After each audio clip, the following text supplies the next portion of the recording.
बातमी अमरावतीमधून. अमरावतीत प्रहार संघटनेनं शोले स्टाईल आंदोलन केले. अंजनगावमधील पाण्याच्या टाकीवर चढून हे आंदोलन करण्यात आले. शहरात अनेक कामं निकृष्ट होत असल्याचा आरोप यावेळी प्रहारकडून करण्यात आलेला आहे. मुख्याधिकाऱ्यांच्या निषेधार्थ प्रहार संघटनेनं पाण्याच्या टाकीवर चढून शोले स्टाईल आंदोलन केलं. निकृष्ट दर्जाने झालेल्या कामाची चौकशी समिती नेमून तपासणी करावी अशी मागणीही यावेळी करण्यात आलेली आहे.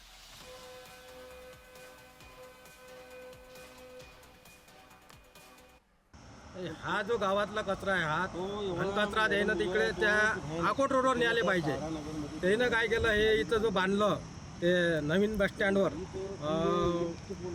कॉम्प्लेक्सचं हे जो बांधणं चालू आहे त्याच्यामध्ये ते घाण कचरा आणून राहिलं. अया पण आहेत, त्या आंबे पण टाकतात त्याच्यात, केळीचे पत्र पण आहेत.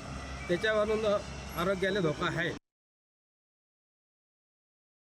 बाजार समितीपासून नगर परिषद टॅक्स पूर्ण वसूल करून घेते, पण बाजार समितीतला जो घाण आहे भाजी बाजारातला तो नगर परिषद हे वरच्यावर उचलून येत नाही. आजूबाजूने मोतीमल आहे, राजहंस आहे, रायनगर आहे, यांना त्यांच्या आरोग्य धोक्याची जास्तीत जास्त चान्सेस दिसत आहे. तरीही हे काम त्यांना वारंवार सूचना करूनही ते नेहमीच्या नेहमी वरच्यावरती उचलत नाही.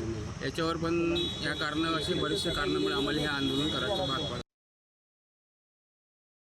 आमचं आंदोलन जे आहे शोले स्टाईल हे नगर परिषदचे जे मुख्य अधिकारी आहे डोलारकर यांचा जो मनमारी कारभार चालू आहे अंजनगाव सुरजीत त्याच्या विरोधात हे आंदोलन सुरू आहे. पत्रात त्यांनी सांगितलं की जिओ टॅगिंगचा जो आमचा विषय होता त्या संदर्भात चौकशी करून कारवाई करतो म्हणून आम्हाला पत्र दिलेलं आहे. पण बाकीचे विषय त्या पत्रात घेतलं नसल्यानं ते पत्र आम्ही स्वीकारलं नाही आणि आमचं आंदोलन आता कंटिन्यू सुरूच आहे. आमची भूमिका हेच आहे की हे आतापर्यंत झालेले जे कामं आहे डोलारकरच्या कारकिर्दीत या कामाची संपूर्ण सखोल चौकशी व्हावी.